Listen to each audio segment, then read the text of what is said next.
I could read a background profile, but I already know what my background is, so that doesn't.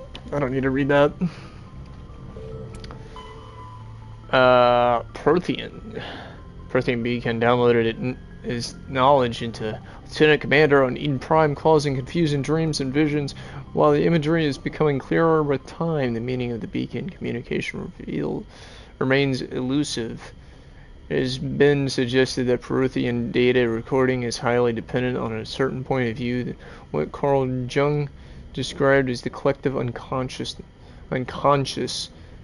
The cipher needed to comprehend the images implanted in Shepard's mind is the cultural knowledge of a Prothean, the archetype's biological instincts and common experience is universal to the race. Since the Protheans have been dead for millennia, it may be impossible to acquire this cipher. Alright. Armatures are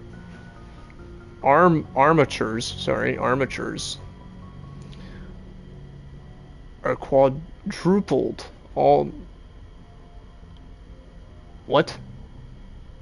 Are quadruped.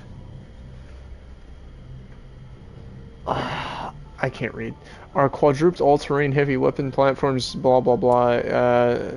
I don't need to necessarily. Oh, here we go. Krogan. The genophage bioweapon was created in the Krogan rebellions. From the start, the Krogan had overwhelmed the Council. Only timely first contact with the Turians saved the Council races. The Turians fought the Krogan to a standstill, but sheer weight of Krogan numbers indicated the war could not be won through conventional means. The Turians collaborated with the Solarians to genetically engineer a counter to the rabid breeding of the Krogan. The genophage virus gained the energy to replicate by eating key genetic sequences. Every cell in every Krogan had to be altered for the weapon to be foolproof. Otherwise, the Krogan could have used gene therapy to fix affected issues. Once the genophage strain could find no more genes to eat, it would starve and die, limiting spin-off mutation and contamination. This created genetic flaw is hereditary. Solarians believed the genophage would be used as a deterrent, a position the Turians viewed as naive. Once the project was complete, the Turians mass-produced and deployed it. The Krogan homeworld, their colonies, and all occupied worlds were infected. The resulting mutation made only 1 in 1,000 Krogan pregnancies carry to term. It did not reduce fertility, but offspring viability. The rare females able to carry children to term became prizes the Krogan warlords fought brutal battles over. The Krogan are a shadow of their former glory. While the rebellions took place centuries ago, they are constantly reminded of the horror of the genophage and their inability to counter it. The release of the genophage is still controversial, bitterly debated in many circles. After the Rachni War, the quick-breeding Krogan expanded at the expense of their neighbors. Warlords leveraged their veteran soldiers to seize living space, while the Council races were still grateful. Over centuries, the Krogan conquered world after world. There was always just one more needed. When the Council finally demanded withdrawal from the colony of Lucia, Krogan overlord Kredok stormed off the Citadel, daring the Council to take their worlds back. The Council had taken precautions. Finest STG operators and Asari huntresses had been drafted into the Covert Observation Force, the Office of Special Tactics and Reconnaissance.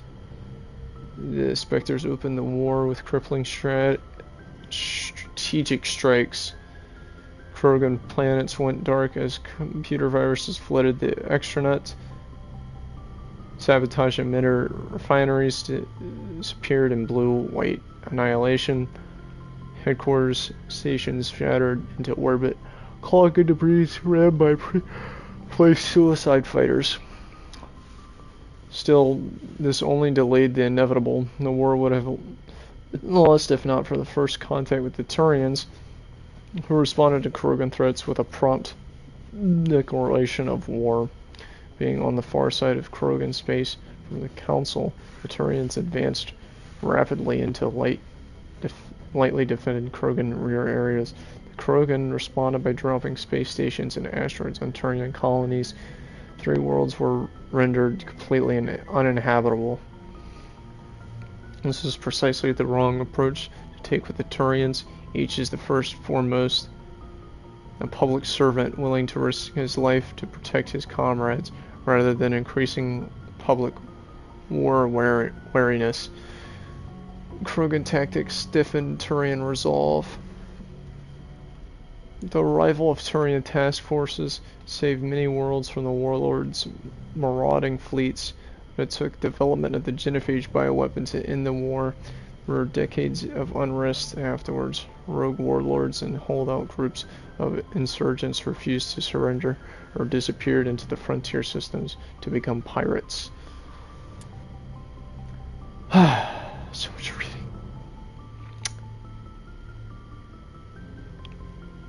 I don't really want to reread all of this, because I already know most of this stuff. I need a break. So much reading. I know I only read like 2 codex, but that's a lot. That's a lot of reading for me. A lot of reading. I need a break.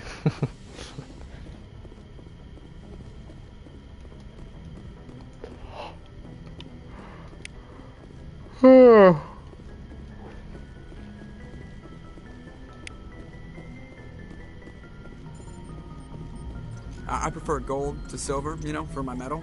I figured you'd recommend me for one since I pulled your boots out of the fire. If we present you with a medal, you'll end up sitting on stage listening to politicians make speeches for a couple of hours. Fun.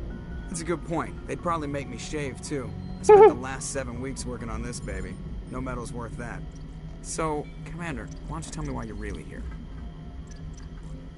I like to know my crew. Mind if I ask you a few questions? I can see where this is going. You did a background check on me, didn't you? Well, I'll tell you the same thing I told the captain. You want me as your pilot. I'm not good. I'm not even great. I am the best damn helmsman in the Alliance fleet. Top of my class in flight school, I earned that.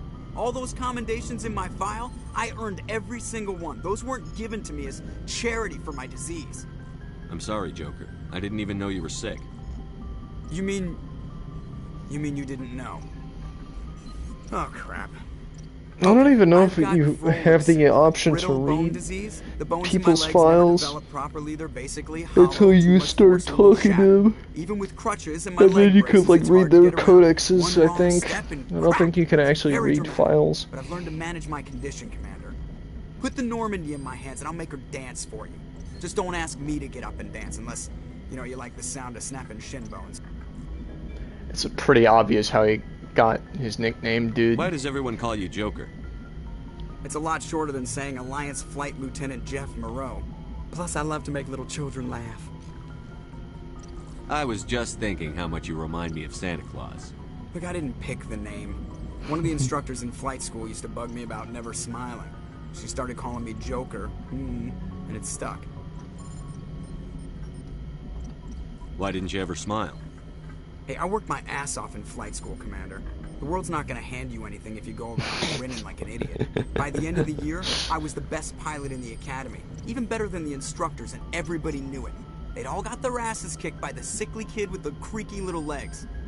One guess who was smiling at graduation? I need to know more about this Vrolik syndrome if I'm putting my ship in your hands. Oh my gosh. Of course you do. It's an extremely rare condition. Nobody knows exactly what causes it. Genetic, maybe. It's treatable, but there's no cure. They classify my case as moderate to severe. I was born with over a dozen fractures, hip, thighs, ankles. My bones were already breaking in the womb. 100 years ago, I wouldn't have survived past my first year. Lucky for me, modern medical science has turned me into a productive member of society. You're not going to break a bone trying to fly the ship, are you? I don't fly with my feet, Commander, so I'm fine as long as I'm in this chair. I gotta be real careful when I get up to take a piss, though. I can do my job as well as anyone on the ship. Better, actually. So don't worry about it. I'm not trying to make you uncomfortable. Let's talk about something else. Whatever you want, Commander. I have to go. Alright, see ya. Let's talk about something else. I gotta leave. Okay. Oh, there it is. Alright. I don't know what I was planning on doing on this bit. I think I was going to talk to Liara. I don't know. It's running a little fuzzy.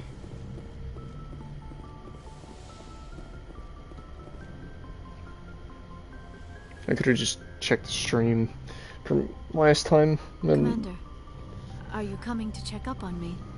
You look much better. How are you feeling? Dr. Chakwas assures me I am going to be fine. I was impressed with her knowledge of Asari physiology. You're in good hands. Dr. Chakwas knows what she's doing. I never properly thanked you for saving me from the Geth, Commander. If you hadn't shown up... I'm just glad we got there in time. So am I. I know you took a chance bringing me aboard this ship. I have seen the way your crew looks at me. They do not trust me. But I am not like Benezia. I will do whatever I can to help you stop Saren. I promise.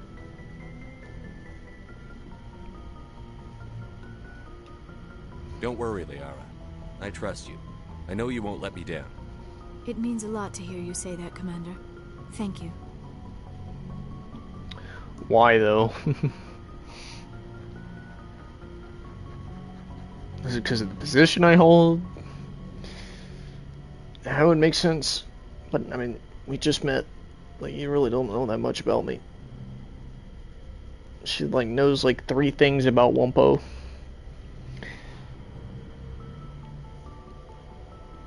So, why is she, you know, I don't know. That doesn't make any sense.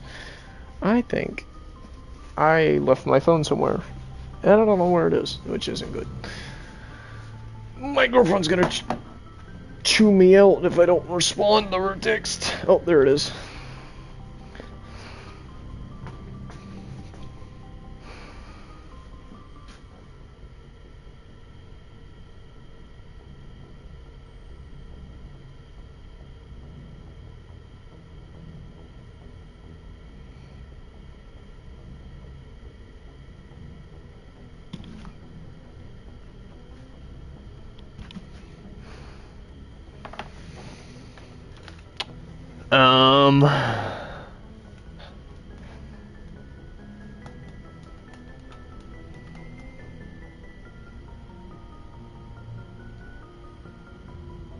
Bro, I just got really exhausted out of nowhere.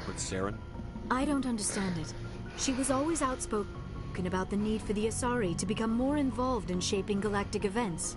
Maybe she thought allying herself with Saren would somehow be for the greater good in the long run. At least I hope so. This hurts you, doesn't it? None of this makes any sense to me. I have not spoken to Benezia in many years, but I know her. And this was not like her. Something changed. I'd like to know more about the Asari. We were the first species to discover the Citadel. We were instrumental in forming the Council, and we always strive to be the voice of peaceful cooperation in galactic disputes. My people believe we are all part of a single galactic community. Each species contributes something to the greater whole. Although we seek to understand other species, it seems few of them seek to understand us. The galaxy is filled with rumors and misinformation about my people. Like what? Most of the inaccuracies are centered around our mating rituals. My species is monogendered. Male and female have no real meaning for us. We still require a partner to reproduce. This second parent, however, may be of any species and any gender. That's disgusting. I don't understand. That's crazy. Mate with anyone? Mating is not quite the proper term, not as you understand it. Physical contact may or may not be involved. but it is not an essential element of the union. The true connection is mental. Our physiology allows us to meld with other beings. We can touch the very depths of their minds. We explore the genetic memory of their species. We share the most basic elements of their individual and racial identities. We then pass these traits on to our daughters. It is how we learn to grow as a species and how we develop a greater understanding of other races. What happens to your partner after the union? Every relationship is different. Some unions are a single encounter with both parents parting ways afterwards. Others can be more long-term. Sometimes an Asari and her partner will stay together for many decades. You Asari live for 1,000 years. What happens when your partner dies? Few sapient species live as long as my kind. We have learned to take a philosophical approach to our unions. We do not focus on the inevitable loss of our partners. Instead, we enjoy the time we spend with them. And even after they're gone, a part of them lives on in us. The union is a connection that transcends both time and space. Do you know who Matriarch Benezia chose as her partner? She rarely spoke of her partner. Though I know my father, if you want to use that term, was another Asari. Benezia never told you her partner's name? Union with our own kind is no longer common, not for the purposes of reproduction. Most Asari believe it weakens our species. Asari daughters inherit racial traits from the father species. If both parents are Asari, then nothing has been gained, or so conventional wisdom would hold. I am what is sometimes called a pureblood, though no Asari would ever be cruel enough to say the word to my face. It is a great insult among my people. It is possible Benezia's partner was embarrassed by their union. She may have been too ashamed to publicly acknowledge me as her offspring. So the exact opposite of Harry Potter. Pureblood's good thing, and Harry Potter, Mugblood, that's bad.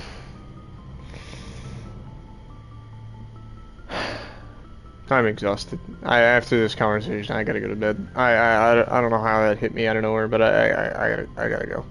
Maybe she wanted to meet you, but couldn't. Something could have happened to her. Maybe she passed away. You might be right. I hope you are. But I have no way to know for sure. Benezia never spoke of her partner. Whatever happened, it caused her too much pain to dwell on it. She raised me by herself, though that is not uncommon. Many Asari raise their children alone, particularly if the father species is short-lived. Often the partner will pass on long before the child reaches maturity. I should go. Goodbye, Commander. Yeah, I gotta save game, and I gotta leave.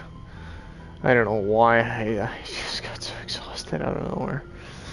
But I really gotta stop. Goodbye.